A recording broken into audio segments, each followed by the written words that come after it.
Bom dia, internautas que acompanham as páginas do Facebook do PT na Câmara e também a página do Facebook do nosso convidado de hoje, o deputado Rui Falcão. Bom dia, deputado. Bom dia, Benildes. É bom estar aqui hoje. A diferença hoje é uma mulher participando do programa, fico muito feliz com isso. Sempre é o leite, aí hoje essa novidade boa aqui. Espero fazer assim com toda a competência que ele também faz esse programa, viu, deputado? Então, deputado, o senhor é jornalista, o senhor é advogado. E hoje nós vamos abordar 3 assuntos, que é a greve geral, que é a reforma da Previdência e o assunto que está bem quente aqui na República Brasileira, vamos dizer assim, que é o escândalo jurídico que foi divulgado pelo site The Intercept. E recentemente o jornalista Glenn Greenwald, ele apresentou diálogos entre membros do Ministério Público, o juiz Sérgio Moro, que era o juiz da Lava Jato à época, hoje ministro da Justiça, e também de integrante do Supremo Tribunal Federal. Deputado, a gente pode afirmar que está havendo um conluio jurídico, que houve um conluio jurídico para condenar o presidente Lula e consolidar a Operação Lava Jato? Olha, Benildes, em qualquer país que não estivesse sob um governo comandado pelo Jair Bolsonaro, esses juízes e procuradores já teriam sido afastados de suas funções. Aliás, eles mesmos, num país diferente, já teriam pedido seu afastamento. Está claro que houve um conluio, houve um acerto entre o juiz e o Ministério Público, algo que é totalmente ilícito. Você sabe que tem que ter uma separação do Judiciário, que é quem julga, o Ministério Público, que é o fiscal da lei, que no caso acusa. Nos diálogos, que são ainda diálogos de poucas gravações, eles disseram que é 1% apenas de todo o pacote que eles receberam de uma fonte que não vão revelar o nome, portanto, não foi grampo, eles já esclareceram que não é grampo, alguém entregou um pacote de informações, e nesses últimos diálogos aparece inclusive uma menção aos Estados Unidos. A gente sempre suspeitou que houvesse uma participação de órgãos de inteligência americanos, que alguns desses juízes e procuradores receberam treinamento especial, inclusive em seminários, em coisas que eram financiados com dinheiro público. Então nós precisamos ver qual é a extensão de tudo isso. Há várias providências que foram solicitadas, tem uma notícia crime que alguns advogados estão propondo no STF, já houve representações junto ao Conselho Nacional do Ministério Público, que é o Conselho Nacional de Justiça. O Conselho Nacional de Justiça diz que não pode apreciar o que foi solicitado, porque o Moro não é mais juiz, ele agora é ministro, então o CNJ não teria competência para apreciar. Agora, o Moro já se ofereceu para prestar depoimento dia 19 no Senado Federal. Aqui na Câmara, nós preferimos dar um tempo ainda para ver o conjunto das revelações que vão aparecer ainda, para convocá-lo na Comissão de Constituição e Justiça, provavelmente. Agora, a cada 48 horas estão surgindo novas informações. Essas que aparecem hoje no conjunto são gravíssimas, porque há inclusive o pedido de uma deputada para que reabram o caso do Celso Daniel, que já tinha sido arquivado, extinto, pedindo providências, falando do Marcos Valério, que estaria preso e poderia fazer um novo depoimento. Quer dizer, tem uma promiscuidade criminosa, e trata-se de organização criminosa entre um juiz, entre membros do Ministério Público, e agora foi citado em uma das gravações, inclusive, o ministro Luiz Fux, que é aquele ministro que censurou a entrevista do Lula, que tem dado declarações bastante parciais, que eu gostaria de notar, assim, não se refere apenas ao presidente Lula. Tem vários réus, vários condenados que podem ter sido vítimas desse tipo de trapaça. Então, quando as pessoas dizem que nós queremos acabar com a Lava Jato, porque nós somos a favor da corrupção, não se trata disso.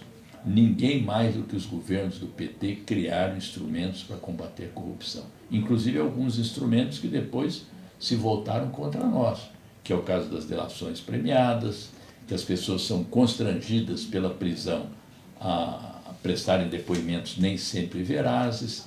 Então, eu acho que essa divulgação pelo site The Intercept, ela é fundamental para que a população possa voltar a confiar na justiça.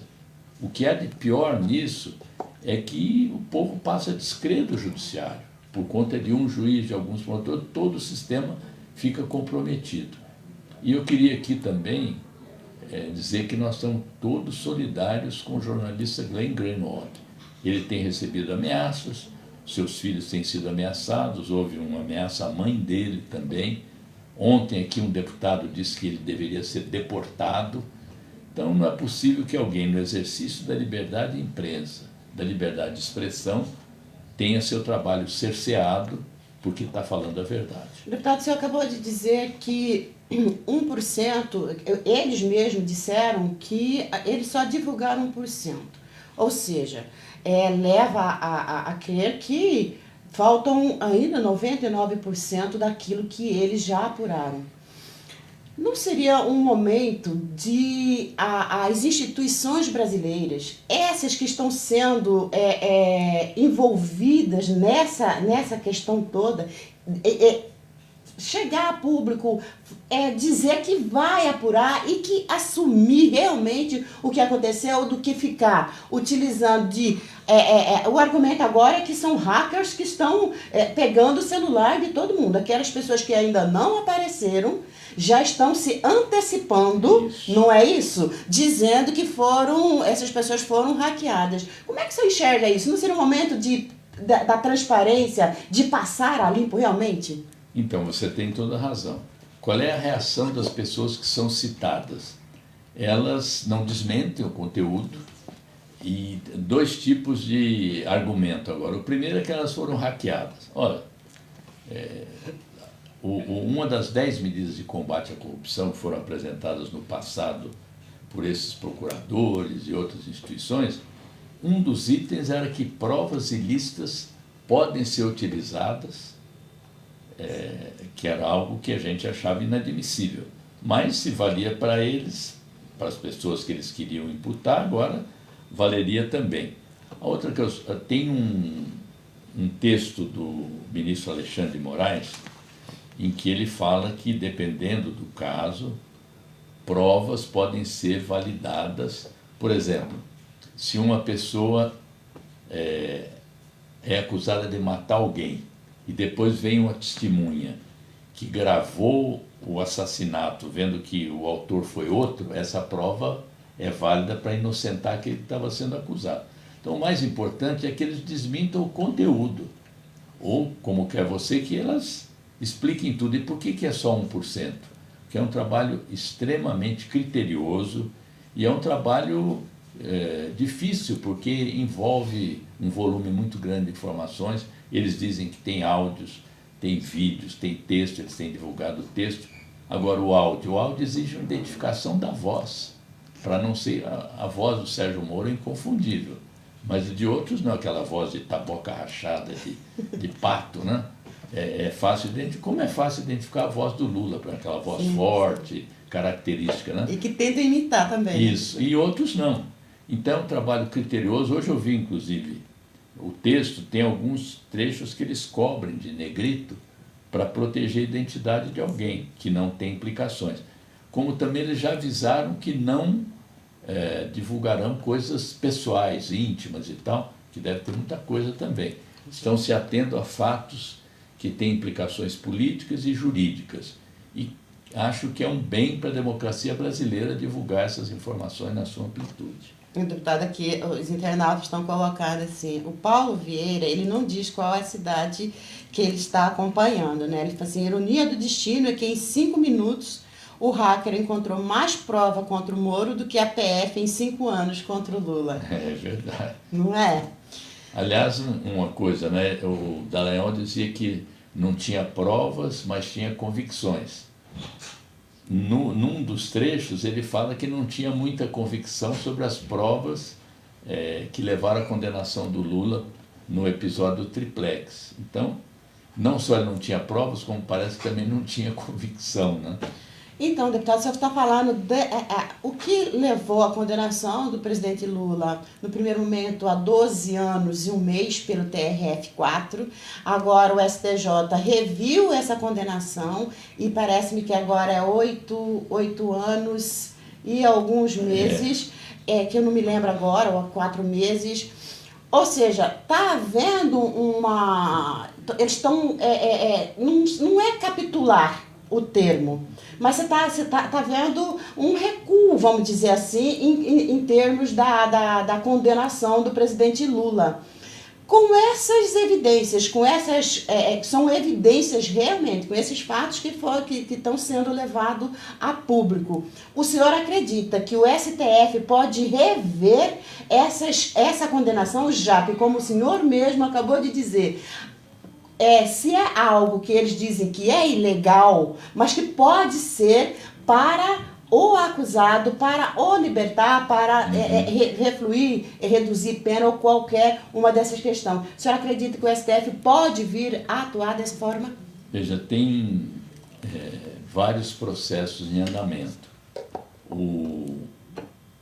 Tem um pedido feito por não sei se é um advogado, para que a interpretação do que é prisão em segunda instância não seja a interpretação que o TRF-4 deu. Qual é a norma que vigora no STF e que pode ser revista em julho?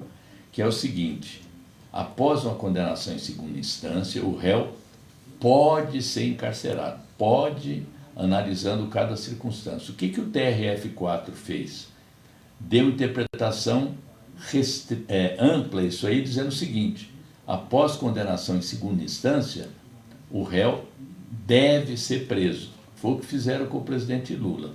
Então, é muito provável que o STF agora cancele essa interpretação do TRF-4, o que implicaria não só na possibilidade da libertação do presidente Lula, mas de todos os réus que estão presos depois de condenação em segunda instância, sem haver uma individualização da pena. A outra coisa que existe é um pedido de habeas corpus no STF para que o Lula seja libertado. E uma terceira variante, que é uma ação direta de inconstitucionalidade para que o STF cumpra a Constituição, ou seja, ninguém pode ser considerado culpado antes de sentença penal condenatória em última instância. E a última instância seria o Supremo Tribunal Federal e não os tribunais regionais federais. Agora, com todos esses fatos que surgiram, que o Intercept está divulgando, caberia, na verdade, não só a libertação do presidente Lula, mas a anulação da sentença, dando-lhe plena inocência, que é o que os advogados sempre têm reivindicado. A suspeição do juiz Moro e dos procuradores, nesse caso, é tão evidente que todas as sentenças que eles prolataram nesse caso, com base em provas fictícias, deveriam ser anuladas. Aí teria que analisar caso por caso, porque nem tudo que ocorreu com o presidente Lula ocorre com outros réus que, inclusive, confessaram crimes. Então, nós não estamos propondo que anule todas as condenações, mas sim aquelas em que houve comportamento parcial, como é o caso das condenações do presidente Lula, do Vacari, do Zé Disseu e de outros que também foram condenados sem crime, sem prova. Deputado, tem uma operação que o senhor está lembrado, que a Operação Satyagraha. O senhor lembra? Lembro. Que também houve grampo ilegal. Eles anunciaram que houve grampo. Quando anularam, o STJ anulou. A argumentação que eles utilizaram à época foi de que o delegado da época, que era o Protógenes Queiroz, utilizou também de grampo ilegal e também repassava informação para os concorrentes do Daniel Dantas. O senhor lembra disso? E aí o STJ anulou a operação e também condenou o Protógenes de Queiroz. Pode fazer uma assimilitude entre os dois casos? Nos procedimentos, sim. No conjunto do caso, eu não sei porque ele foi, inclusive, interrompido pela metade. Sim. E eles mandaram cancelar, destruir as provas, arquivar o processo. E o delegado Protógenes, depois deputado federal, foi, inclusive, afastado de suas funções, né? Então, tem uma certa similitude, embora os conteúdos podem ser diferentes. E não tinha essa extensão e esse nível de envolvimento que aparece agora. Imagine se no caso da Satyagraha teve esse tipo de procedimento e incidiu sobre uma pessoa, imagine agora com todas essas provas do envolvimento de juiz, de promotores, até de ministro do Supremo, teria que ter uma medida até mais ampla. Sim. Para concluir esse primeiro tema, a imprensa, à época, corroborou com a condenação do presidente Lula. E agora, a gente está vendo que também eles estão refluindo. Você está vendo editorial que está pedindo do Estadão e tal. Então, a CBN, a gente já ouviu, a Band News. Você está vendo uma certa movimentação da imprensa brasileira que ajudou, assim, divulgando conteúdo que não tinha prova, não tinha fatos concretos, e agora está pedindo a renúncia do Sérgio Moro. Você acha que ele deveria atender o pedido da maioria da população brasileira, inclusive daqueles que colaboraram com ele? Eu vi um artigo do jornalista Hélio Gaspar, inclusive, cujo título era Moro pede para sair. Eu acho que esse é um desejo de boa parte daqueles que foram prejudicados, sofreram as consequências dessa ação criminosa do juiz Moro e dos seus seguidores no Ministério Público. Então, eu acho que a medida mais correta seria ele se afastar hoje do Ministério, até para ele ter mais condições de poder se defender, que todos eles têm direito à sua defesa, coisa que os nossos não tiveram. Eu continuo dizendo que o correto seria as pessoas serem consideradas inocentes até prova em contrário. Deputado, vamos passar agora para a reforma da Previdência. Tá? A comissão especial parece que já está chegando nos finalmente no relatório. E até a gente está sabendo que foi retirado do texto a questão do BPC, da aposentadoria rural, da capitalização, da desconstitucionalização. E também não vai ser incluído a questão dos estados e municípios.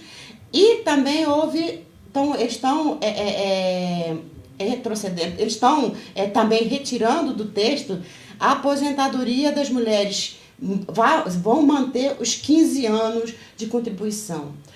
O que isso representa diante de todo esse texto da reforma da Previdência apresentado por Bolsonaro? Então, ontem houve uma reunião de um conjunto de partidos, junto com o relator e o presidente da Câmara, anunciando pontos de mudança no primeiro relatório da Comissão Especial.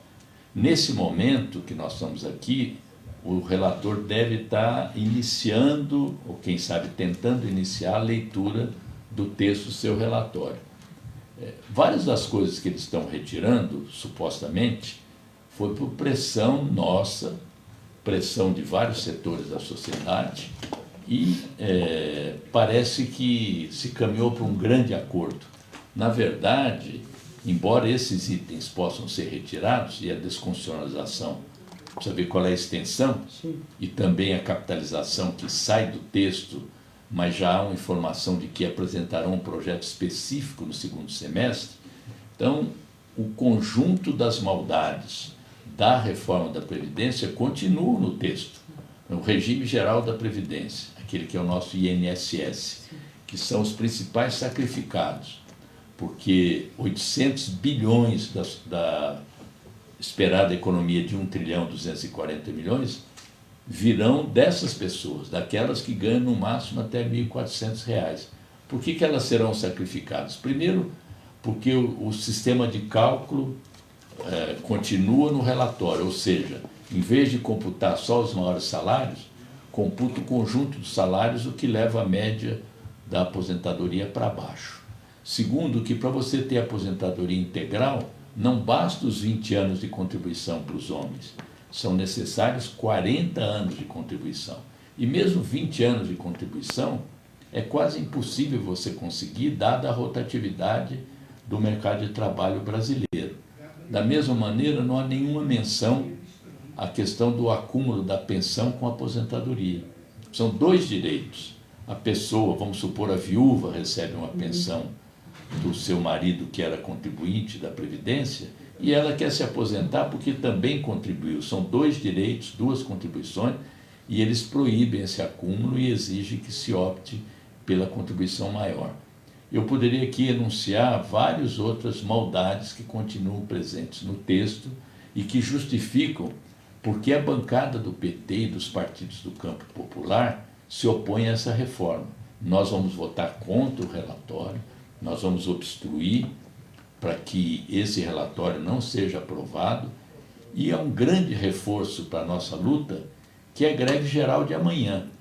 Você se recorda que um dos fatores que levaram o governo Temer a recuar da reforma e não aprovar aqui, e era uma reforma menos terrível do que essa aí, foi a greve que os trabalhadores fizeram. Ontem, a nossa bancada reunida gravou um vídeo dizendo que nós somos contra essa reforma e todos nós conclamamos as pessoas a participarem da greve geral. Vamos cruzar os braços amanhã. Em vários estados, o país vai parar. Na maioria dos estados, o setor de transporte, metrô, ônibus, vão fechar estradas. Eu estou muito otimista de que essa greve vai ter uma grande repercussão, uma grande participação dos trabalhadores e espero que influa na votação dos deputados aqui. Você sabe que depois da votação na comissão especial, que eles estão prevendo para a semana que vem, o relatório terá que ir a plenário. E são necessários 308 votos em 2 votações e depois 2 votações no Senado, onde se exigem 47 votos também. O senhor acha que o governo tem esses votos para aprovar a reforma da Previdência aqui? Eles têm instrumentos, alguns até já apareceram para tentar conseguir esses votos. Houve, inclusive... História dos 10 milhões mensais. Houve um aceno para que aqueles que votassem a favor possam receber em emendas 10 milhões por ano, que dariam um total de 40 milhões ao longo de 4 anos. São informações que a gente ouve, eu não posso confirmar isso. Sim. E em outros momentos esses expedientes foram utilizados aqui na casa, né? Com certeza. Deputado, olha só, então nós temos internautas nos acompanhando em Santa Catarina, Rio de Janeiro, São Paulo, Ceará, alguns estão perguntando se tem alguma coisa sobre o Teori na coisa. Nós não sabemos ainda porque, né? Não, é que num dos diálogos eles mencionam, o diálogo é posterior à morte do ministro Teori. Eles mencionam aquela bronca que o Teori deu no Sérgio Moro quando ele divulgou, primeiro, uma gravação ilícita e ilegal de uma conversa entre o presidente Lula e a presidenta Dilma. E depois ele estendeu o grampo além do que tinha sido autorizado e divulgou as conversas depois, inclusive conversas pessoais. Então ele foi repreendido pelo ministro Teori, pediu desculpas, mas no diálogo agora ele continua dizendo que não se arrepende, que não se arrependia do que tinha feito. Então nós estamos chegando para os finalmente e a greve geral de amanhã. Então Quando a gente fala em greve geral, deputado, a gente fala de cruzar braços como resposta ao cenário caótico pelo qual passa o país, com retirada de direito, com as políticas sociais sendo solapadas. Então, as pessoas não devem esperar as praças cheias, porque não vai ter ônibus, não vai ter metrô, entendeu? Então, greve geral, quando se fala em greve geral, se fala em cruzar braços, é isso? Ficar em casa, não ir para o trabalho, vai ser difícil ir para o trabalho sem condução, nem todo mundo tem carro. Então é isso mesmo, é cruzar os braços, é parar, não trabalhar, para que os deputados e o país sintam que as coisas não vão bem. Você falou uma coisa aqui importante das políticas sociais. Ontem, no Supremo Tribunal Federal, já se formou uma maioria, faltam só 2 votos, mas a maioria já está estabelecida, para que todos aqueles conselhos que foram extintos por decreto do governo Bolsonaro, eles voltem a funcionar. Foi uma decisão ilegal, ele não poderia revogar a existência daqueles conselhos por decreto, e o STF está mudando isso. E também, no Senado Federal, na Comissão de Constituição e Justiça, precisei agora para o plenário, a decisão de revogar, depois teria que vir aqui para a Câmara também, o decreto do presidente da República em que ele autoriza o porte de armas de forma generalizada, compra de munição de forma generalizada, inclusive a permissão para que crianças possam fazer treinamento de tiro em clubes de tiro. Espero que o Senado possa aprovar esse decreto legislativo para que aqui na Câmara a gente referende essa decisão, porque vai aumentar o número de homicídios, principalmente o feminicídio, a morte de mulheres. 17% do homicídio de mulheres esse ano foi homicídio em casa, dentro de casa. Imagine um maridão machão com um revólver, como que isso vai aumentar. Então, é necessário que a gente revogue esse decreto, que só vai aumentar a criminalidade em vez de reduzir. E se a gente for analisar nos últimos tempos, essa foi a primeira derrota do Bolsonaro lá pelo Supremo Tribunal Federal, né? Exatamente. E aqui na Câmara, no Congresso Nacional, ele já teve algumas. Isso representa que governar por decreto era na época de ditadura, né deputado? E não ouvindo os movimentos sociais que atuam para garantir seus direitos, a derrota será sempre dessa forma, né? Você tem toda a razão. Então, deputado, vou pedir para o senhor para convocar as pessoas para cruzarem os braços amanhã. Se puderem ir para a rua, se tiver alguma movimentação, vá. Mas o importante é ficar em casa, não ir trabalhar, é isso. Bom, pessoal, as entidades todas, as centrais sindicais, os movimentos sociais, a Frente Brasil Popular, a Frente Povo Sem Medo, estão todos juntos. Os partidos populares, o nosso partido, o Partido dos Trabalhadores, estamos apoiando essa greve geral. É uma greve pela defesa de direitos, pela defesa da seguridade social que esse projeto quer acabar, para que haja mais emprego, mais distribuição de renda, menos violência. Esse é o sentido da greve geral. Estamos juntos, vamos parar amanhã e cruzar os braços. Então, chegamos ao final de mais um bate-papo aqui do Ponto a Ponto com o deputado Rui Falcão, que, deu um banho e ajudou muito os nossos internautas a esclarecer, a ter um pouquinho sobre todas essas questões que estão acontecendo no país, que as ilegalidades divulgadas pelo site de Intercept Brasil, a questão da reforma da Previdência e a greve geral. Então, a gente agradece a todos que nos acompanharam e a gente pede para que compartilhem a nossa página do PT na Câmara, a página do deputado Rui Falcão também no Facebook, e compartilhem, comentem e curtam a página do PT na Câmara e a página do deputado Rui Falcão. A gente agradece e continua a programação do PT na Câmara. E Lula livre. A gente termina sempre com Lula livre. Isso, deputado. Lula livre.